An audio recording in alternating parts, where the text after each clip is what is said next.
माझ्याकडे इथे एक बीट आहे, सोलून घेतलेला आहे. तर माझ्याकडे छोटी किसणी घेतलेली आहे मी, बघू शकता. माझ्याकडे आता कॅमेराचा स्टँड नाही आहे, तर मी आता इथे किसून घेते बीट आणि पुढची प्रोसेस दाखवते. आज आपल्या छोट्या सिलेंडरवरती करणार आहोत आपण रेसिपी. मोठं सिलेंडर कारण आता जस्ट भरून आणलेलं आहे.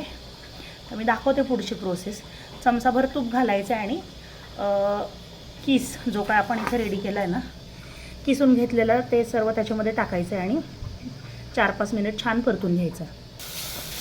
एकदम मला हळूवारपणे परतावं लागतं आहे, कारण हा सिंगल सिलेंडर असल्यामुळे आहे ना, डायरेक्ट खाली यायची भीती असते. 1-2 मिनिट फक्त परतायचं आहे.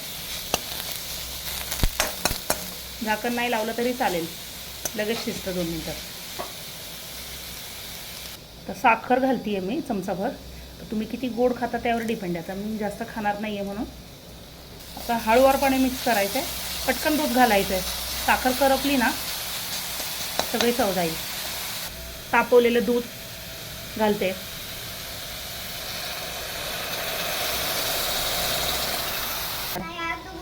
बघू शकता कसा भारी कलर येतोय.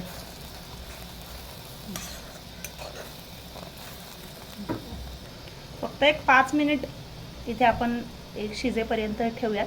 लगेच गॅस बंद करायचा आहे. माझ्याकडे हे सीडलेस मनुके आहेत, तर मुलं अशी तर काय खाणार नाही, किरकिर करतील खायला. यामध्ये घालते मी वरून. इथे झाकण ठेवलं आहे. एक 2 ते 3 मिनिट फक्त वाफून घ्यायचे आणि झाकण लगेच काढून आपण मी तुम्हाला दाखवते कसं झालं ते. तर हा एकदम इन्स्टंट हलवा आहे बीटरूटचा. चव पण एकदम मस्त अशी येणार आहे. लहान मुलांना देऊ शकता, रक्तवाढीसाठी चांगलं असतं. तर 1-2 मिनिटांनी आपण सर्व करूयात.